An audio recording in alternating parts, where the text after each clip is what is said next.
teman-teman yang udah hadir di Concrete Speech kita yang pertama kali ini ya. Mungkin nanti beberapa ada yang join menyusul, terus mungkin beberapa yang lainnya bakal mendengarkan lewat recording juga. Dan yang pertama ini kita ada materi dari Maryam ya, Maryam. Mungkin nanti Maryam akan nyampein materinya. Terus materinya tentang, mungkin nanti Maryam bakal cerita lebih lanjut lagi ya, tapi dia ini tentang kalau judulnya tentang empati dan berpikir kritis biorok. Sebenarnya aneh juga mungkin baru pertama kali dengar juga, mungkin nanti bakal banyak belajar dari Maryam juga. Oke, tanpa berlama-lama lagi kita serahkan waktunya ke Maryam. Silahkan Yuski buat share screen juga. Silahkan juga Maryam. Assalamualaikum warahmatullahi wabarakatuh. Teman-teman, abang dan kakak, terima kasih banyak sudah meluangkan waktunya untuk ikut di Jimit malam-malam. Kayaknya mic-nya kurang ini. Coba di iniin lagi. Mic-nya kurang jelas. Iya benar. Betul. Halo, masih belum jelas ke bang? Nah kalau sekarang dengar sih. Udah jelas belum? Oh, kayaknya mau Iya. ngomong. Jelas ya? Oke, ya. Nah, hari ini jadi sebelumnya jadi melatar belakangi presentasi hari ini saya ikut program namanya Biorok. Nah, di Biorok ini itu diberikan beberapa pelatihan terkait dari secara soft skill maupun hard skill. Jadi sebelumnya Biorok Indonesia ini adalah komunitas atau NGO pelestarian terumbu karang yang dia berfokus pada pelestarian dan juga manajemen jangka panjang terumbu karang ini, dan site utamanya ada di pemutaran Pulau Bali. Dan alhamdulillah kemarin saya juga kesempatan melihat beberapa site-nya di Pulau Kelapa, di Pulau Seribu. Nah, untuk program hari ini itu terkait empati dan berpikir kritis untuk penggerak sosial, karena memang program yang kemarin saya ikut itu lebih terkait project management yang memang membahas seputar soft skill juga. Nah, menurut saya juga kenapa menggunakan tema kali ini yang terkait empati dan berpikir kritis, karena menurut saya cocok sih untuk konkret ini, kan memang sebetulnya ada karena keresahan pemuda di Indonesia yang di Jakarta tepatnya yang memang mau diusahakan lebih aktif untuk kepedulian masyarakat. Bang Yuski boleh dilanjut. Ya, jadi untuk bab-babnya kita akan belajar mengenai ini sharing ya. Jadi mohon koreksinya kalau menurut teman-teman masih ada yang perlu dibenahi. Jadi pertama itu apa itu empati, terus ada one love through kindness dan empathy map. Jadi bagaimana memetakan rasa empati ini. Lalu berpikir kritis, dan terakhir six thinking hats. Boleh lanjut? Ya, lanjut lagi Bang.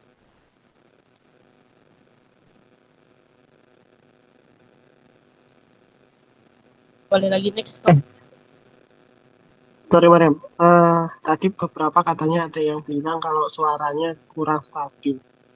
Tapi sebenarnya karena tapi ya tadi aneh dengerin lewat headset, ya sebenarnya kedengaran aja. Tapi kayaknya iya sih, kadang volumenya naik turun gitu. Atau masalah di mikrofonnya ya? Mikrofonnya, atau mungkin agak dipelanin kali ya cara ngomongnya. Oh ya, boleh. Ya, ini pertama-tama kita nonton dulu sih terkait videonya.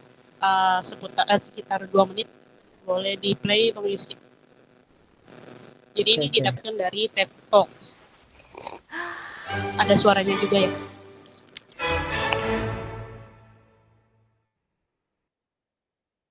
So what is empathy, and why is it very different than sympathy? Empathy fuels connection, Sympathy drives disconnection. Empathy, it's very interesting. Teresa Wiseman is a nursing scholar who studied professions, very diverse professions where empathy is relevant, and came up with 4 qualities of empathy.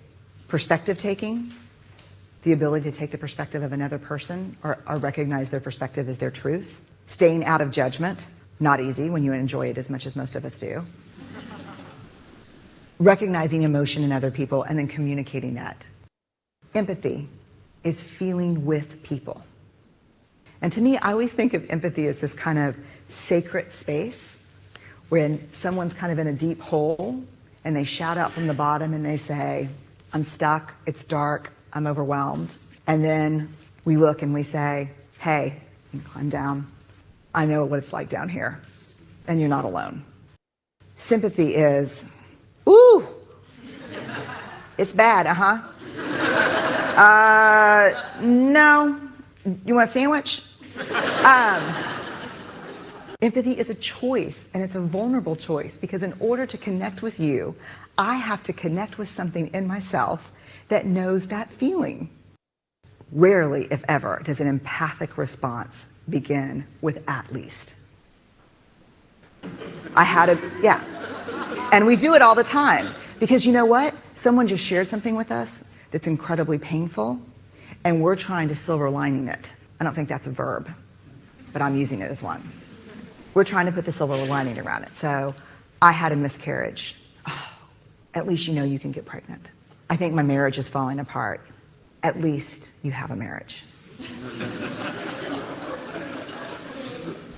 John's getting kicked out of school. At least Sarah is an A student. But one of the things we do sometimes in the face of very difficult conversations is we try to make things better. If I share something with you that's very difficult, I'd rather you say, I don't even know what to say right now, I'm just so glad you told me. Because the truth is, rarely can a response make something better. What makes something better is connection.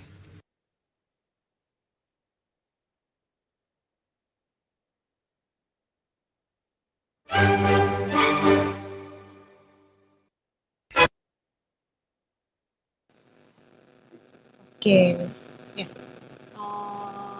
Boleh slide selanjutnya, Pak.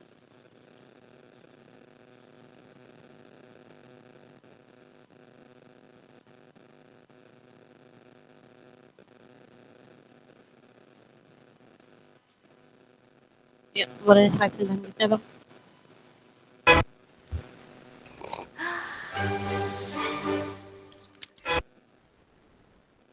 Ya, jadi kita lihat tadi ya, itu terkait empati sama simpati. Bedanya empati dan simpati.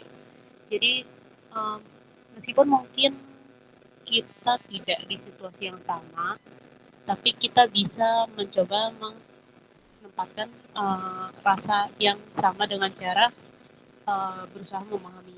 Jadi, good listener itu harus dijalankan kalau ingin mencoba berempati terhadap seseorang. Ya, makasih banyak Bang Lang. Ya, itu tadi videonya bisa dilihat di YouTube. Nah, terus kita masuk ke perspektif taking dan getting. Jadi, apa sih perspektif taking dan getting? Jadi ini adalah sebuah sudut pandang untuk kita bisa memahami orang. Untuk perspektif taking ini adalah suatu sudut pandang yang biasanya dilakukan dan itu dahulu dilakukan. Jadi perspektif taking itu adalah membayangkan sungguh-sungguh sudut pandang psikologis orang lain. Tapi untuk perspektif taking itu hanya sampai situ saja. Jadi setelah dia membayangkan dan berimajinasi tanpa adanya mengetahui secara pasti sebetulnya apa sih yang dirasakan orang tersebut. Nah, sebetulnya perlu cara lain untuk memahami sudut pandang orang lain ketimbang hanya mengambilnya dan berimajinasi atau jadi istilahnya berprasangka, melakukan prasangka. Agak mendem ya? Masih mendem kah? Halo? Dia kayak ada noise-nya gitu. Ada noise-nya. Atau Mariam pakai Masih ada headset ya? Oh, Kalau tadi kayak gini masih ada nuansa nggak? ini oke sih. Oke ya gitu aja. Oke, makasih Bang. Nah iya, mungkin diulang aja ya. Perspektif taking itu lebih kepada setelah kita mendengarkan orang tersebut, kita berprasangka terhadap hal-hal yang sudah dijalani orang tersebut tanpa adanya validasi kepada orang yang eh, menerima musibah atau menerima musibah ataupun hal-hal yang sebetulnya terkena ke mereka. Jadi perlu adanya validasi atau uh, mengetahui secara pasti apa sih yang sebetulnya mereka rasakan. Nah, karena itu perspektif taking ini sudah tidak dipakai lagi sekarang. Jadi sekarang menggunakan perspektif getting atau menitik beratkan pada upaya kita untuk bertanya kepada orang lain. Itu tadi ya, memvalidasi hal-hal yang sudah kita dengar dari orang tersebut. Jadi tidak serta-merta kita berprasangka. Kadang kan orang ngomong kita menangkapnya lain, jadi itu perlu divalidasi. Mengutamakan telinga kita daripada asumsi atau imajinasi kita. Boleh next?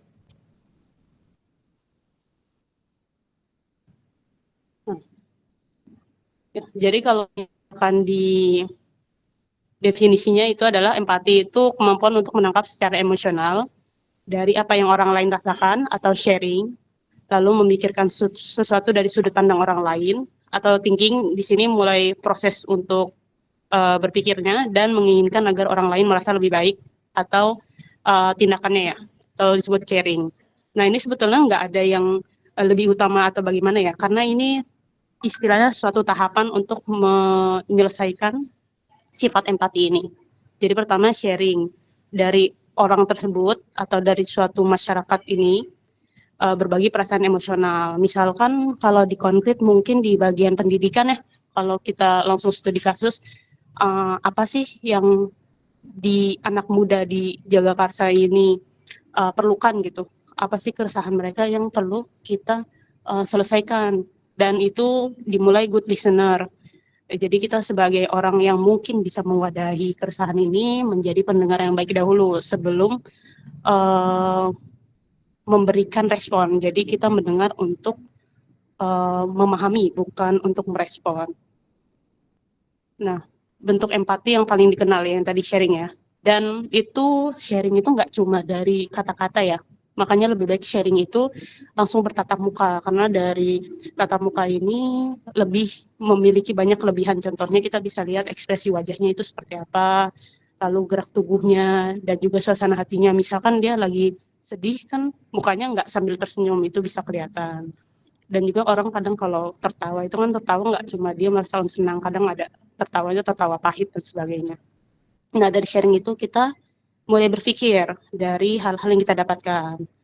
Ya kita di sini berusaha menjadi seorang detektif yang mengumpulkan puzzle-puzzle dari bukti-bukti yang disampaikan dari si lawan bicara kita dan memikirkan apa yang dirasakan orang lain. Lalu tahap ketiga itu adalah caring.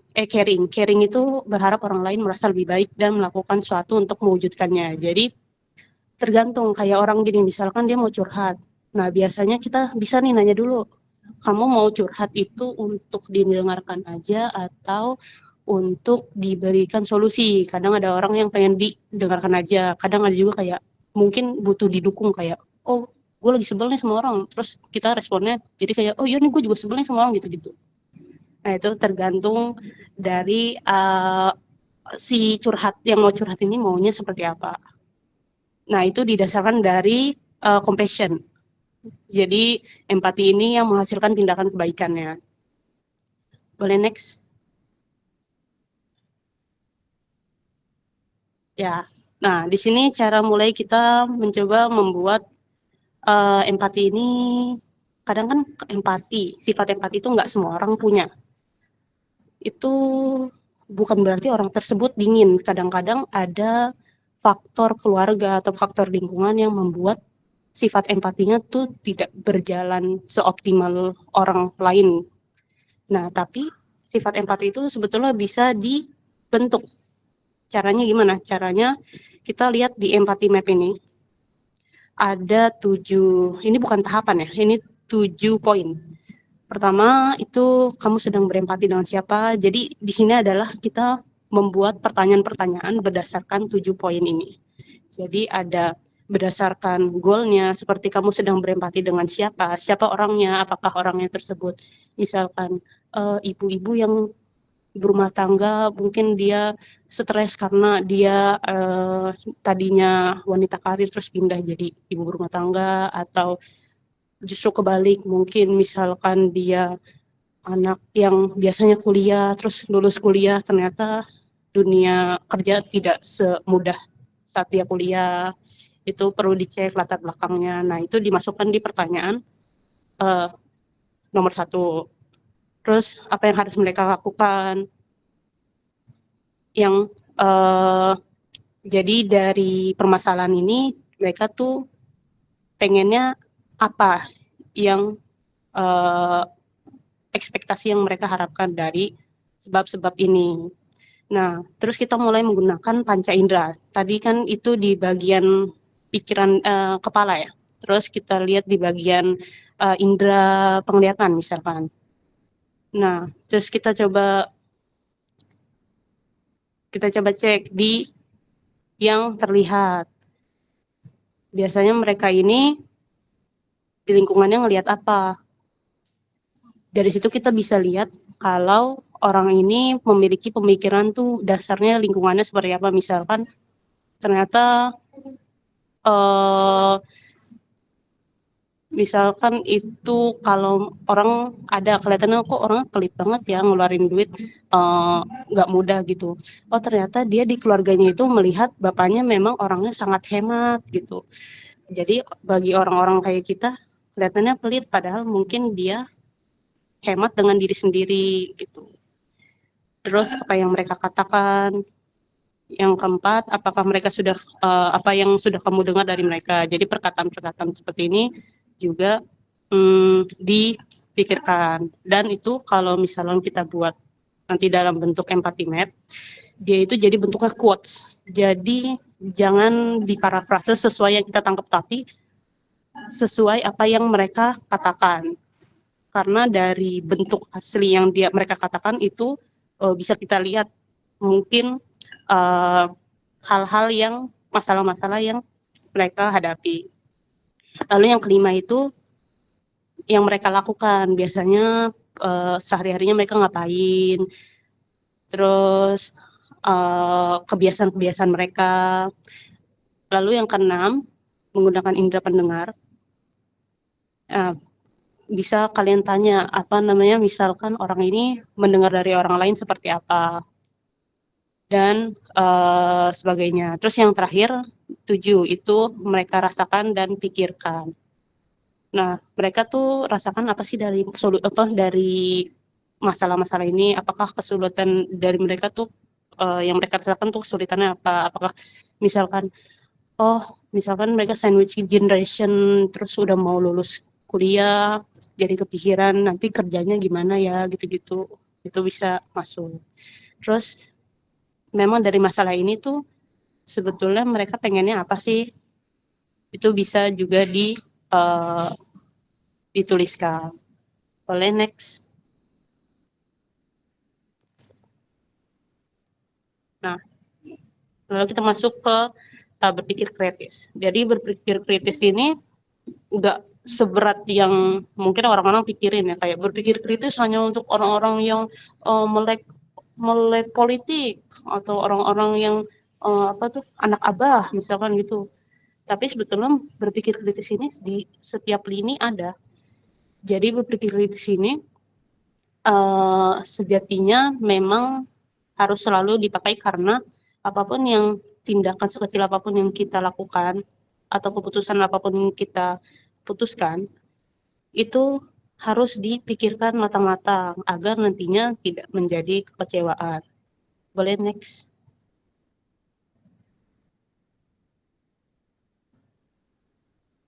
Nah, jadi kalau berpikir kritis ini adalah proses menggunakan pikiran secara disiplin dan terampil dengan memahami, menganalisa, menggabungkan, dan menilai informasi.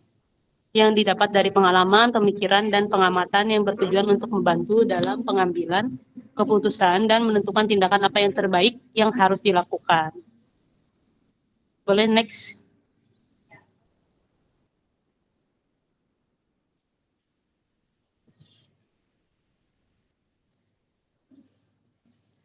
Ya, nah jadi di sini kita bisa lihat nih ciri-ciri orang yang berpikir kritis.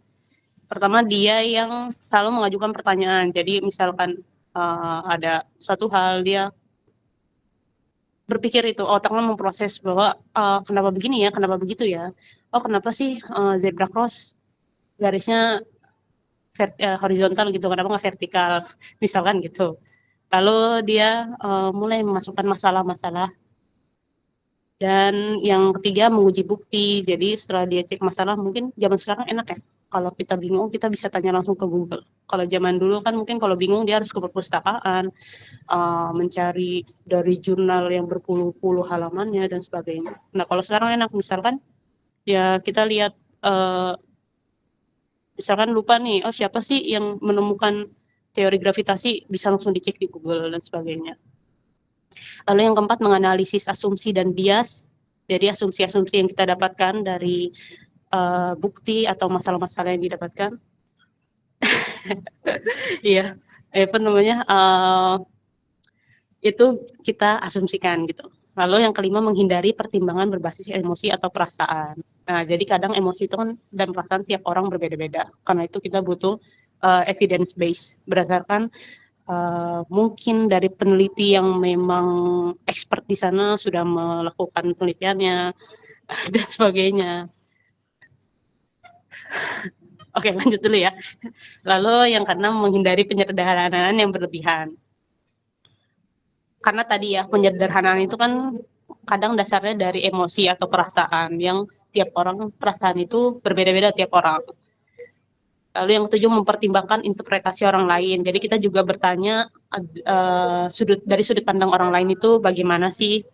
Lalu yang terakhir ada mentolerir ambiguitas atau menerima ketidakpastian. Boleh next. Nah, jadi untuk berpikir kritis ini, kita tuh punya peran. Kalau misalkan, saya nggak tahu ya, belum pernah ikut sih, misalkan mungkin di acara debat atau dan sebagainya ya. Jadi ada 6 peran utama yang melandasi berpikir kritis ini berjalan gitu. Jadi 6 itu namanya the 6 thinking hats. Jadi ada topi putih, topi biru, topi kuning, topi hitam, topi hijau, dan juga topi merah. Nah, tiap topi ini mewakilkan hal-hal yang berbeda. Contohnya, topi putih itu mewakilkan, jadi istilahnya kayak mereka bertanya berdasarkan data-datanya, fakta, dan juga informasi yang perlu diketahui. Lalu ada topi biru dan sebagainya. Nah, detailnya mungkin bisa next lagi.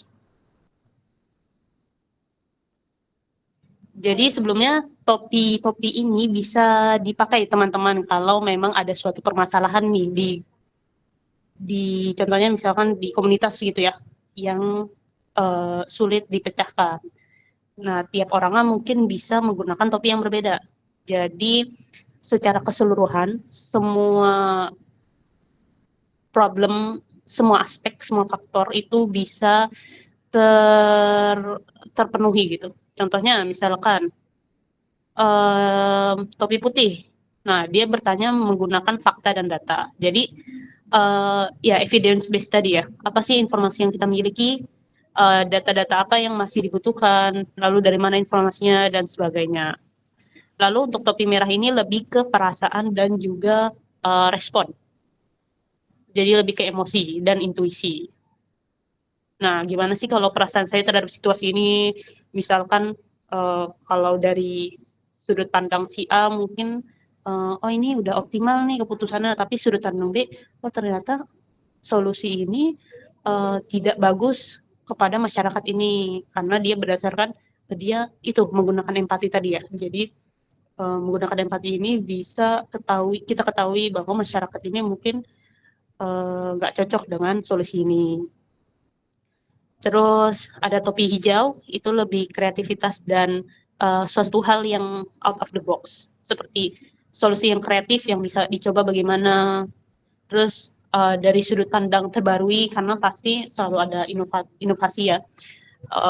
Dan juga pendekatan apa sih yang belum dieksplorasi. Boleh dilanjut? Nah, terus ini ada topi hitam. Topi hitam justru lebih ke negatif. Jadi sebetulnya apa ya, hal-hal negatif juga perlu diperhitungkan. Makanya itu topi hitam ini juga perlu ada karena untuk melakukan manajemen risiko. Seperti misalkan kalau kelemahan dari ide ini apa sih? Apakah nantinya kedepannya akan bagus dan sebagainya, dan terus yang membuat gagal ini apa, dan itu penting dipikirkan karena agar kedepannya kita bisa mengantisipasi masalah-masalah yang kemungkinan terjadi. Lalu ada topi kuning itu lebih ke positif, mungkin kebalikannya dari si topi hitam ya. Jadi optimisme terhadap ide tersebut, dari misalkan keuntungannya atau peluang dari ide ini apa, lalu bagaimana memaksimalkan manfaatnya. Karena kalau ada kekurangan, kelemahan itu kadang menjadi peluang kalau dilihat dari sudut pandang yang berbeda. Lalu yang terakhir ada si topi biru. Topi biru ini sebagai apa ya, wasit mungkin ya, memanage proses yang ada. Jadi dia misalkan dari suatu diskusi ini, oh kayaknya agak keluar jalur nih, apa pembahasannya terlalu jauh, itu diluruskan kembali oleh si topi biru. Misalkan dia mungkin ada background dari diskusi tersebut ya. Jadi awalnya pasti kita harus tahu tujuan utama dari diskusi ini apa. Karena kalau tanpa ada tujuan, diskusi seringkali tidak selesai-selesai dan tidak mendapatkan poinnya. Terus bagaimana kita akan mengatur jalannya pemikiran kita, dan juga apakah semua sudut pandang yang tadi topi-topi tadi sudah melaksanakan kewajibannya dan tugas-tugasnya dengan benar. Boleh next? Nah, jadi ya critical thinking tadi. Jadi ada masalah, yang ada apa nih masalahnya, terus dipikirkan berdasarkan topi-topi yang tadi, bisa dipraktekkan mungkin, lalu didapatkan solusinya. Jadi berpikir kritis ini dan juga empati saling apa istilah bersinergi ya, bersinergi. Nah, ini kata Albert Einstein nih. If I had an hour to solve a problem, I spend 55 minutes thinking about the problem and 5 minutes thinking about solutions. Jadi kadang kalau kita kok solusinya nggak dapat ya, oh mungkin masalahnya sendiri belum mengakar. Jadi kita sendiri background masalahnya itu belum dapat apa nih. Makanya nyampe solusinya pun oh kok nggak dapat gitu. Boleh next? Ini ya tugas waktu acara saya. Kalau acara saya kemarin itu tugasnya adalah terkait climate change, karena perubahan iklim, karena ini base-nya lingkungan, komunikasinya, jadi tugasnya seputar masalah lingkungan. Nah, kalau di sini gimana sih climate change mempengaruhi masyarakat, sosial masyarakat, dan diberikan tugas untuk membuat empathy map yang ada agar tahu masalahnya apa dan solusinya apa. Itu mungkin kalau teman-teman mau coba mengerjakan bisa ya, atau coba berpikir dengan tugas ini. Oke, sekian kayaknya udah selesai ya. Boleh next lagi? Ya. Oke, terima kasih banyak teman-teman, abang kakak. Mungkin bisa saya kembalikan lagi ke moderator. Oke, thank you, Mariam. Mungkin sebelum itu kalau misal dari teman-teman ada yang mau nanya, boleh.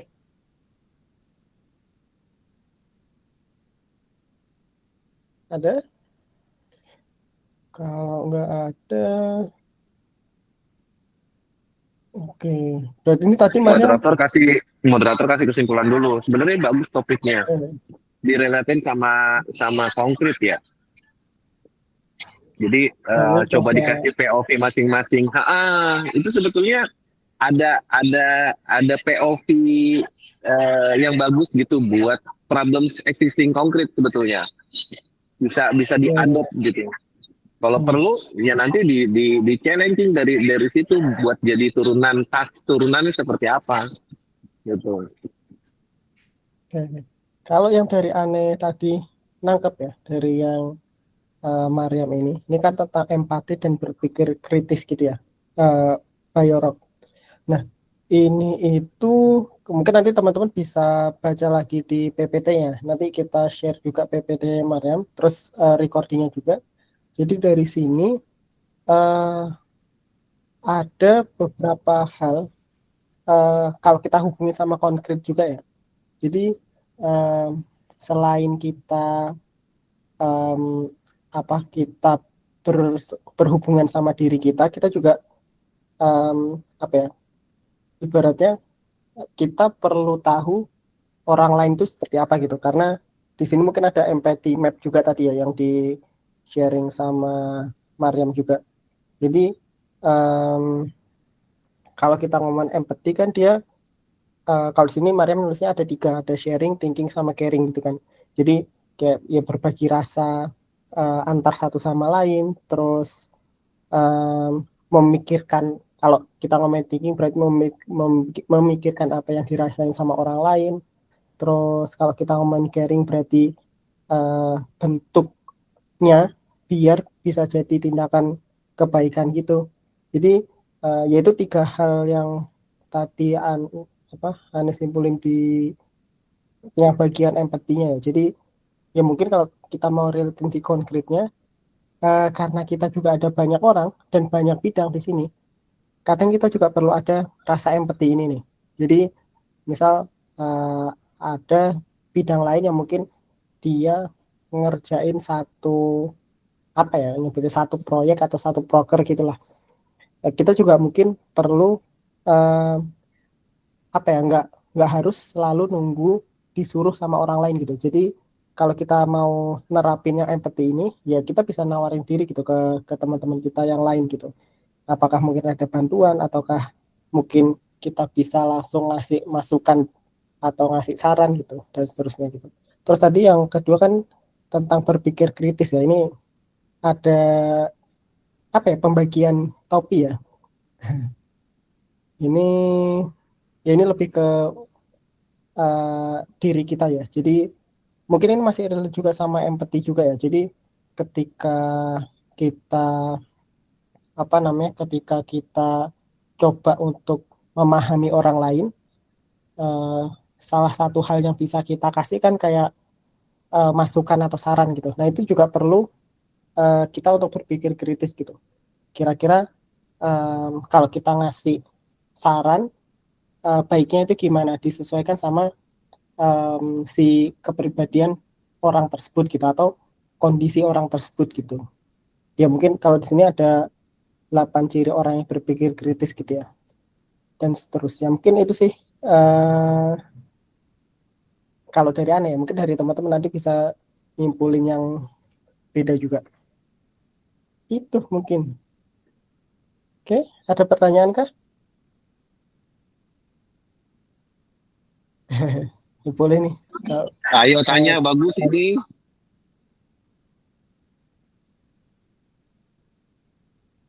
Jadi sebetulnya ini POV ya. Sebetulnya tadi yang 6 head itu sebenarnya masing-masing di konkret itu udah ada perannya tuh, udah ada masing-masing ciri di beberapa warna topi yang tadi dijelasin sama Mariam. Nah sebenarnya tinggal gimana cara mengelaborate semuanya gitu kan. Itu udah ada, termasuk yang hitam gitu, kayak model Tobi yang ngomongnya ngeselin gitu kan, kayak Bayu yang ngomongnya begitu. Tapi kadang mereka tetap kontribut dan kritisnya tuh jalan gitu. Nah makanya sebenarnya titik kritis ini tuh harusnya bisa sama teman-teman apa ya namanya, kalau biar bahasa sederhananya tuh eh, merajut merajut merajut benangnya tuh biar biar saling ketemu satu sama lain gitu. Yang penting turunin ego, terus sama-sama bisa melihat tujuan utamanya kita tuh untuk apa gitu. Itu yang paling penting sebenarnya, karena ini sampai hari ini masih masih punya keyakinan tuh teman-teman resource-nya tuh besar. Cuma masalahnya satu, ini orientasinya perlu sering-sering dilurusin sama diingetin gitu. Nanti mungkin Bang Hari bisa bisa kasih insight yang berbeda lah. Tapi ini asli, ini bagus gitu. Jadi ke depan nih kayaknya harus masing-masing punya punya persiapan ya nanti untuk ngisi. Anda sih pengennya nih semua lah gitu. Semua teman-teman nanti bisa ngasih bahan kegiatannya kayak gini tuh masing-masing nanti harus contribute gitu. Jadi biar bisa punya Anda tuh punya POV yang lebih jauh juga buat teman-teman gitu. Karena selama ini kan hanya sebatas satu arah ya, hampir kebanyakan satu arah, dan kalau dua arah pun ya nggak deep banget gitu. Tapi ketika kayak begini ya Anda punya POV yang makin luas gitu jadinya. Oh ternyata udah sejauh ini gitu kan. Nah, nanti tinggal gimana caranya organisasi ini diarahkan yang lebih apa ya? Yang lebih luas gitu. Ya, agak lebih luas juga sih sebetulnya. Ya lebih berdampak di kita sendiri dulu deh gitu. Buat di internal kita dulu. Itu sih kalau dari Ane. Coba nanti teman-teman yang lain yuk. Bang Elang, mangga dikasih masukan Bang Elang. Boleh, yang lain kalau ada.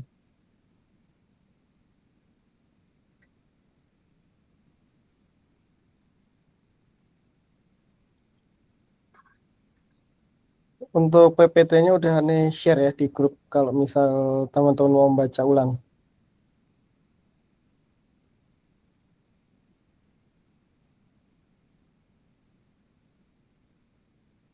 Ini bagus juga nih yang empathy map-nya ini. Kalau misal kita lagi ada problem ya.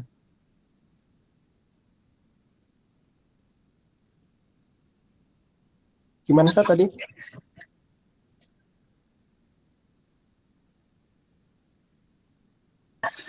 Karena semua itu lahir dari empati. Kalau teman-teman mengasah empati, insya Allah makin sense-nya makin terasa. Itu Ya, udah keren sih sebenarnya ini. Yuk. Alifa, ayo. Bu Hajah, mana Bu Hajah kayaknya tadi ada.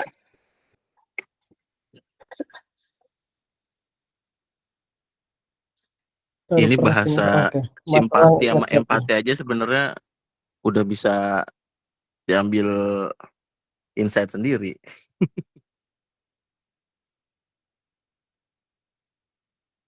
Yep, tinggal ngepraktekinnya itu ya Bang.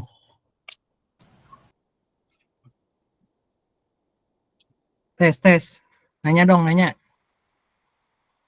Oh, boleh yes. Ya, ini kan tadi udah Mariam udah ngejelasin tentang emang tertarik sih dengan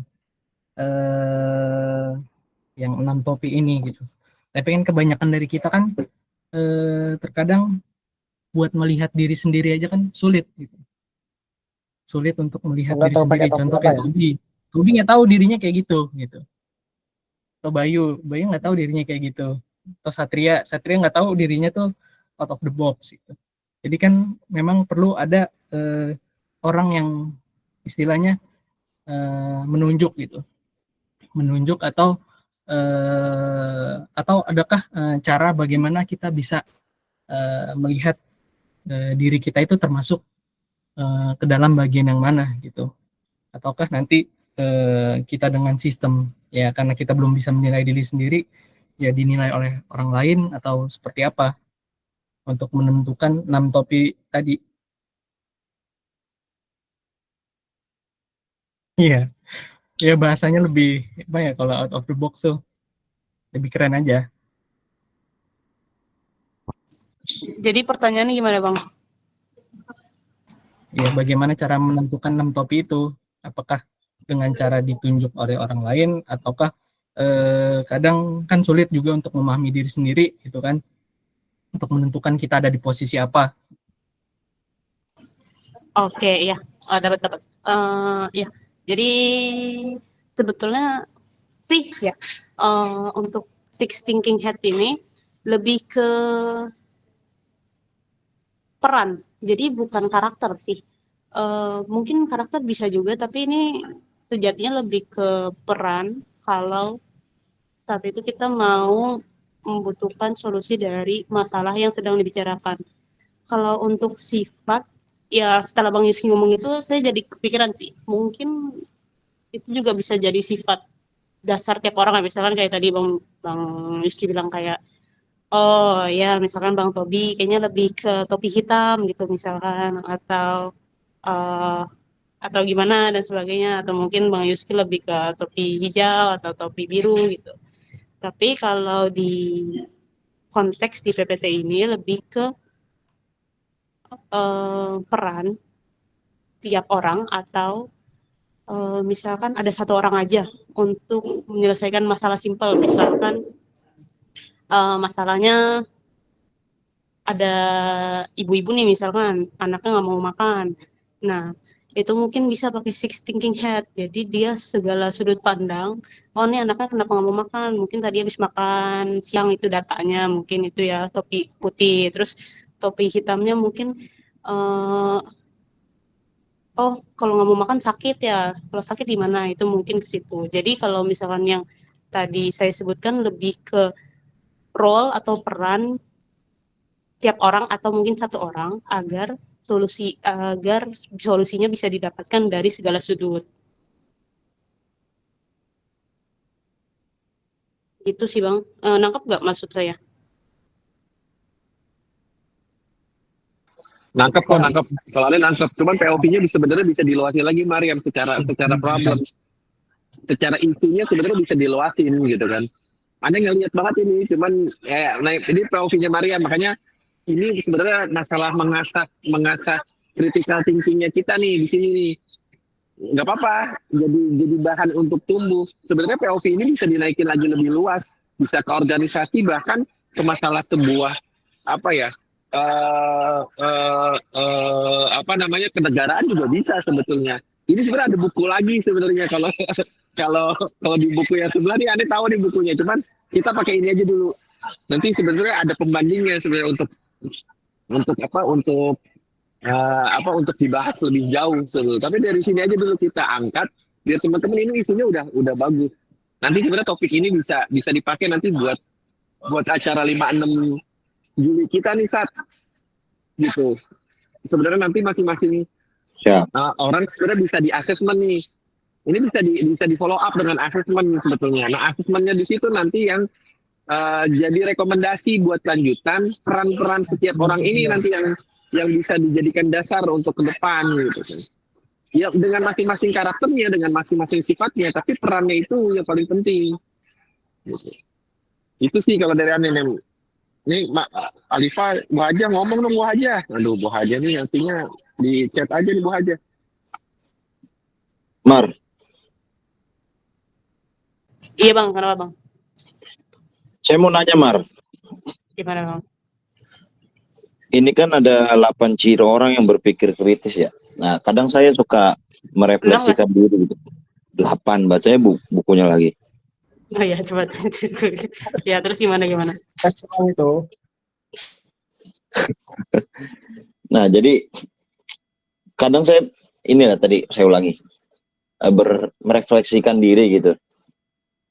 Bahwasanya tuh saya selama ini tuh jarang gitu buat mengekspresikan pendapat gitu. Mungkin ketika rapat atau mungkin lagi berdiskusi. Jadi lebih banyak mendengarkan dan juga eksekusi gitu.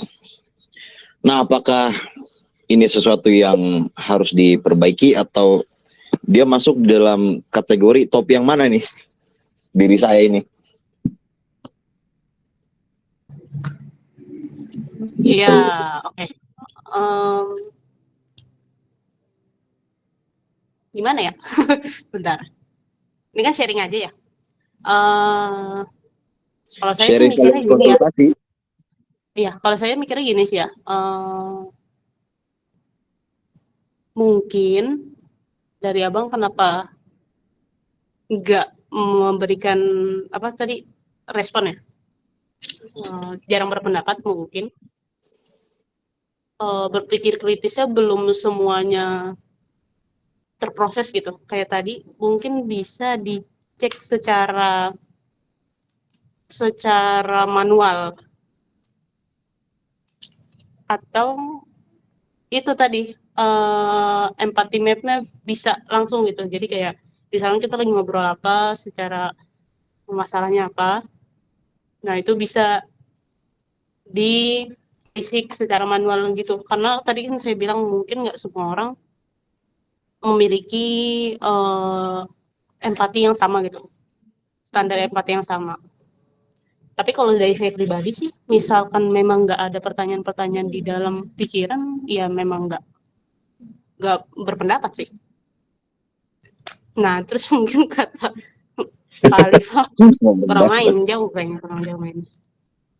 Gitu sih Bang. Kurang empati ya berarti ya. Lebih ke ini aja sih, kurang bertali. Lebih ke kurang feeling aja sih, Ustaz. Ane cek di ini di apa? Ane cek di inian ada nih asesmennya. Coba dibikin aja asesmennya. Pasti ada nih asesmennya, ini bagus sebenarnya. Iya buat aja Mariam. Hasilnya nanti Kalau kemana tuh pasti biasanya. makanya ini sayang nih Ane lihat pas Ane lihat di apa pakai ini nih pakai Google Gemini ada nih asesmen fixed head yang yang apa skala 1 sampai ke skala 5. Iya menurut Ane ketika kita tahu peran kita gitu dan kecenderungan ya kita jadinya udah fokus ke situ aja, jadi tanpa perlu melakukan hal yang kiranya kita nggak mumpuni di sana. Ya mungkin makanya ya empati bisa dipelajari sih Bang. Jadi kan mempelajari menambah ilmu baru ya. Jadi lama-lama respon tubuhnya mungkin berubah karena punya ilmu baru yang bisa dipraktikkan. Mungkin Bang Dika bisa kirimin kali Bang yang Abang nemuin. Iya kalau masalah empati sebenarnya memang perlu diasah sih. Jadi itu nggak bisa sebentar, memang gimana ya? Ya memang itu harus dibangun kepekaan akan kondisi. Itu sebenarnya habit yang dibangun, bukan nggak bisa. Semua tuh bisa. Cuman masalah kebiasaan yang belum ini aja. Contoh kecil sederhana yang misalkan sebetulnya kita bisa biasakan misalkan di rumah aja. Kalau misalkan kayak misalkan ada habis mandi atau biasa tuh kan rambut baju atau bangun tuh ngelihat barang-barang di bawah tuh kan biasanya pada cuek-cuek aja. Ada tuh orangnya pasti yang cuek karena apa? Memang karena nggak dibiasakan. Empatinya udah dibangun. Ntar kalau misalkan itu keinjek lah itu atau rusak lah itu karena memang tidak biasa. Tapi kalau itu dibiasakan itu pasti empatinya makin jalan. Itu dengan hal benda mati. Terus bagaimana nanti dengan makhluk hidup gitu? Maksudnya interaksinya dengan manusia, hewan atau orang-orang yang di sekeliling. Ketika makin biasa untuk dibangun kepekaannya dengan cara melihat POV dari orang lain tersebut, itu kita nanti akan paham empati kita seperti apa gitu. Kalau misalkan memang nggak terasa, ya ya pasti akan kelihatan juga gitu. Karena yang lihat community ini ya salah satunya membangun empati. Makanya kan waktu lagi di awal-awal kemarin ada kebijakan dari Ane mengakui itu ada kebijakan kok kenapa gua malah lebih memilih orang luar dibandingin internal sendiri. Itu juga jadi hal yang evaluasi, ini ada yang salah gitu. Itu kan sambil belajar berjalan untuk melihat ternyata kondisi teman-teman juga perlu disupport nih kayak kegiatan-kegiatan seperti ini nih buat internal kita gitu. Makanya kan kebijakan di akhir-akhir ini udahlah kita bangun bonding untuk internal kita dulu gitu. Dari sebelum kita keluar gitu, walaupun itu bisa paralel sebetulnya gitu. Jadi hal-hal yang kayak gini kan mengasah sebetulnya masalah kebiasaan aja untuk kita bangun. Gitu. Kalau awal mula ngerintisnya itu dari problem keresahannya seperti apa gitu. Nanti dari keresahan bisa dilihat. Oh, misalkan nih tadi kayak Bu Hajah tuh kan mengutarakan bahwa sebenarnya di diri dia sendiri nih yang apa menghambat apa dia untuk bisa apa tuh tadi kata dia. Di sini dia bilang terhalang beberapa kondisi pribadi gitu dan yang lainnya akhirnya mengurungkan niat untuk berperan gitu. Ini kan sebenarnya salah satu isu gitu yang sebenarnya masih bisa kita sharing bareng-bareng kalau dia aneh nggak apa menyambungkan sama status story dia ketika kemarin dia jalan trekking gitu. Ternyata di pikirannya dia banyak pikiran yang bergumul untuk aduh ini bisa nggak ya sampai atas, ini bisa nggak itu, ternyata bisa gitu. Jadi hal-hal yang kayak gini memang perlu perannya community untuk merilis problem masing-masing orang ini juga gitu. Makanya ketika komunitas ini tidak menyelesaikan permasalahan individu, ini kita belum bisa the next step untuk kita berkembang lagi gitu. Makanya ini jadi isu aneh juga gitu buat fokus ke internal dulu gitu. Kayak gitu sih, makanya nanti kita bangun lebih banyak ngobrol, lebih banyak diskusi, dan offline juga memang betul kata Mariam ini lebih bagus gitu. Tapi ini jadi awalan yang cukup baik lah buat Ane. Mungkin itu sih kalau dari Ane POV-nya. Mangga di apa? Di kasih insight lagi teman-teman yang punya insight.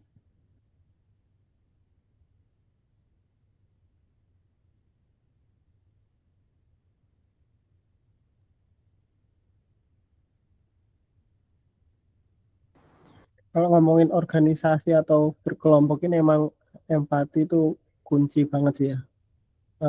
Biar kita nggak terkungkung ke diri sendiri gitu. Jadi kayak kita tetap perlu apa ya? Ya sharing, ya caring, ya memikirkan juga orang lain gitu. Jadi nggak cuma di diri kita gitu. Oke sih.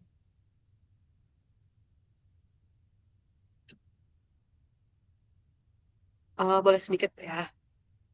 Oke, jadi kalau dari saya pribadi, emang benar sih terkadang empati diri sendiri itu mungkin salah satu pengaruh juga ya. Mungkin yang ada beberapa orang yang empati, mungkin punya keresahan, tapi dia tidak berani menyampaikan keresahannya itu. Tapi tadi betul kata Bang Dika, mungkin ada pengaruh juga dari tingkat kepercayaan yang mungkin seharusnya bisa komunitas itu kasih, tapi ternyata dia mungkin merasa tidak mendapatkan gitu. Kalau aneh sih ngerasanya gini ya, kayak dari tim pendidikan aja, tim leadership maksudnya, itu tuh bisa terus berjalan dan istiqomah kegiatannya sampai saat ini gitu, dan grupnya tuh selalu rame. Menurut aneh gitu tuh karena mungkin dari kepercayaan dan karena programnya udah berjalan kali ya. Jadi itu tuh selalu terus jalan gitu, walaupun diingatkan atau tidak diingatkan sama abang-abang gitu. Jadi emang penting banget kepercayaan dan nggak tahu ya, mungkin apakah kepercayaan doang atau support lain yang memang harus ada untuk tiap divisi itu benar-benar jalan gitu. Nah, mungkin karena kepercayaan dari eh, pemimpinnya atau mungkin tiba-tiba loss aja gitu. Akhirnya orang-orang yang sebelumnya aktif, yang sebelumnya udah semangat gitu, akhirnya dia loss karena nggak mendapatkan kepercayaan itu, dan mungkin karena tiba-tiba nggak aktif aja gitu. Jadinya dia pun malas gitu untuk lanjut lagi.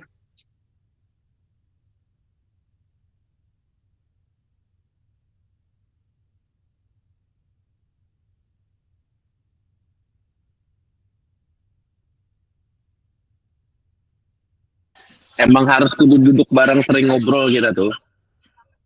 Ini biar lebih apa namanya, biar makin in deep. Ini Bu Haja kan udah mulai banyak ngomong nih, banyak mengutarakan. Sebenarnya kan beberapa apa isunya Bu Haja yang kemarin disampaikan ke saya kan jadi highlight saya juga Bu Haja, kalau mau Bu Haja tahu.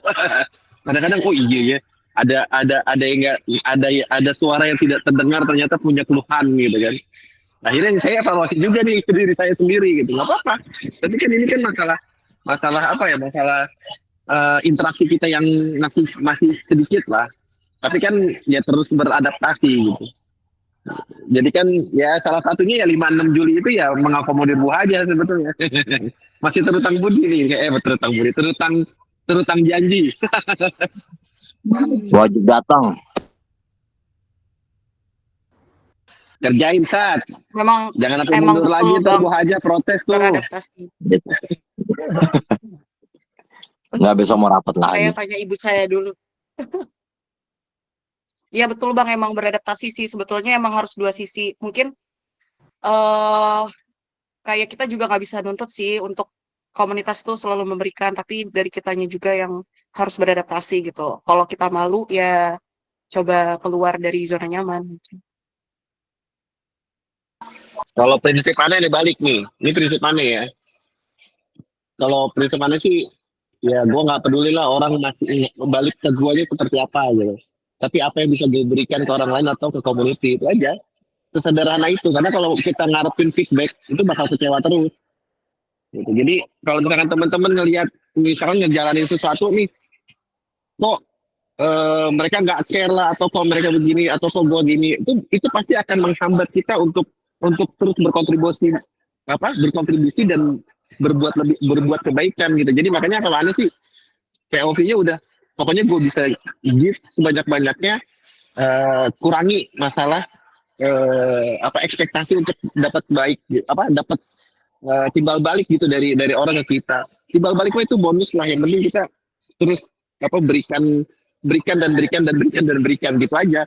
Karena kalau kita mikirnya gitu itu pasti menghambat terus tuh gitu. Jadi kalau menurut Anda sih salah satu hal yang ya, berikan aja semua, biarin aja urusan masalah nanti orang mau balik lagi ke kita seperti apa ya itu urusan yang lain lah.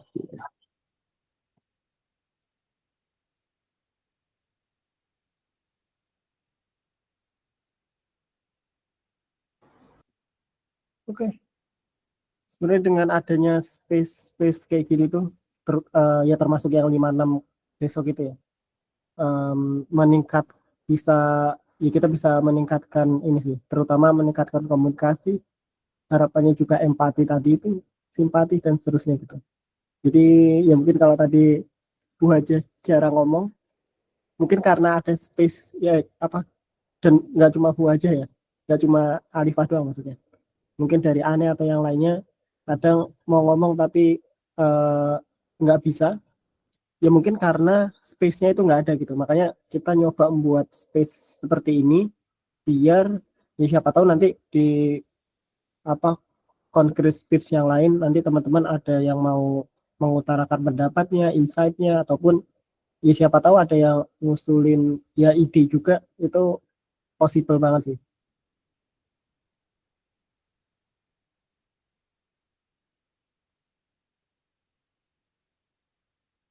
Oke, itu ada lagi mungkin?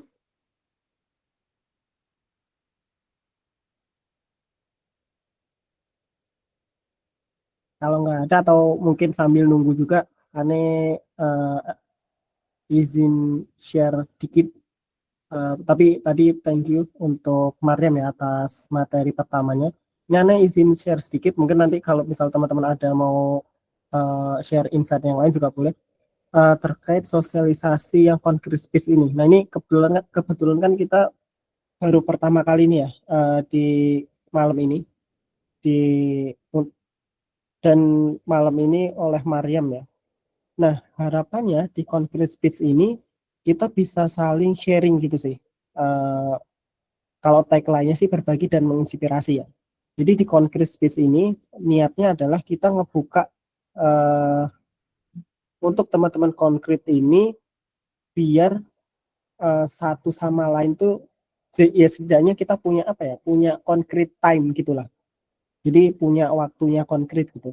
Yang mana di waktunya konkret ini kita bisa saling utamanya kayak mengenal, terus kita bisa saling sharing ke teman-teman yang lain gitu. Yang bahkan yang di luar bidang gitu. Mungkin kalau misal teman-teman sering rapatnya atau sering meetingnya sama teman-teman yang di satu bidang, nah di concrete space ini ya borderless lah, kayak yang tadi teman-teman terapin juga gitu. Jadi untuk materinya ini ya bisa tentang minat kita atau keahlian kita, misal kita ahli di programming atau kita ahli di matematika di mana lah, itu boleh teman-teman sharing tentang hal-hal di bidang tersebut gitu. Atau bisa juga teman-teman sharing tentang pengalamannya yang sedang terjadi di teman-teman ataupun yang sedang terjadi di sekitarnya teman-teman gitu. Misal teman-teman mau nyari ibroh, itu mungkin nyari satu pelajaran gitu dari pengalaman ataupun fenomena yang terjadi gitu, itu boleh juga. Terus ya ini defaultnya di Concrete Space ini dilaksanakan online by Zoom atau Google Meet. Cuma kalau misal teman-teman mau request untuk offline, terus waktu dan tempatnya kita oke, ya kita boleh sesekali offline juga gitu. Tergantung dari teman-teman juga. Tuh, terus ya ini nanti bakal di record juga, terus nanti di share. Jadi buat teman-teman yang nggak join di sesi malam ini, mungkin bisa dengar dari recordingnya, dan kita share juga materinya ya tadi. Gitu.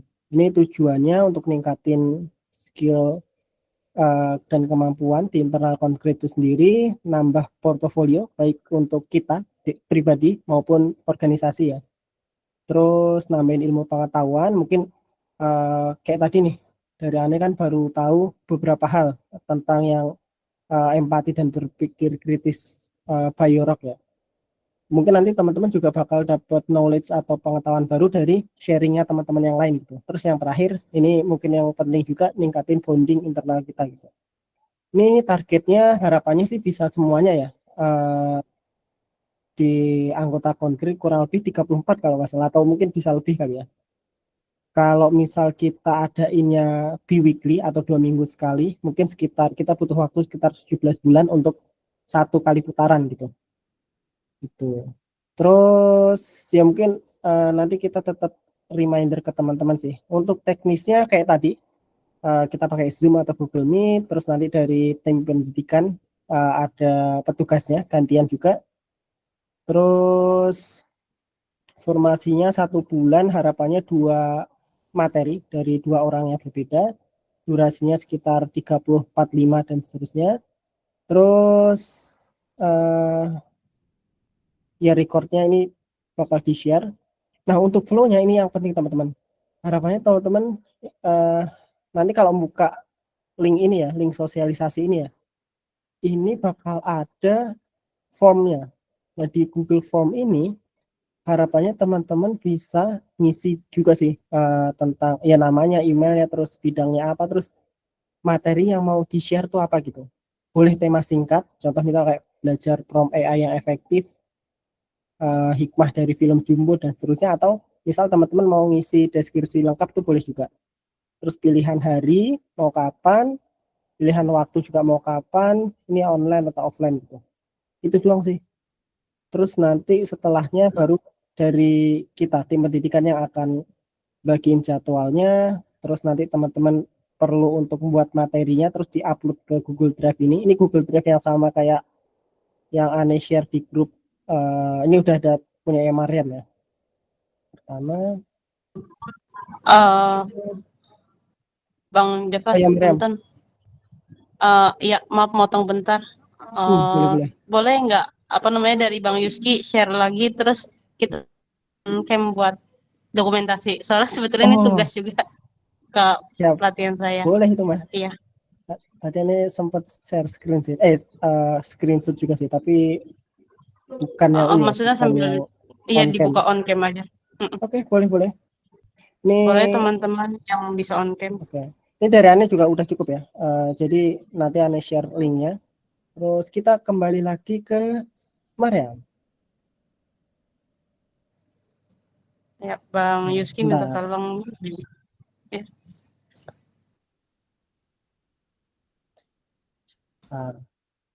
On cam-nya Ane takut dokumentasi dulu. Perasaan Ane udah on cam. Iya, teman-teman yang bisa on cam minta tolong on cam ya.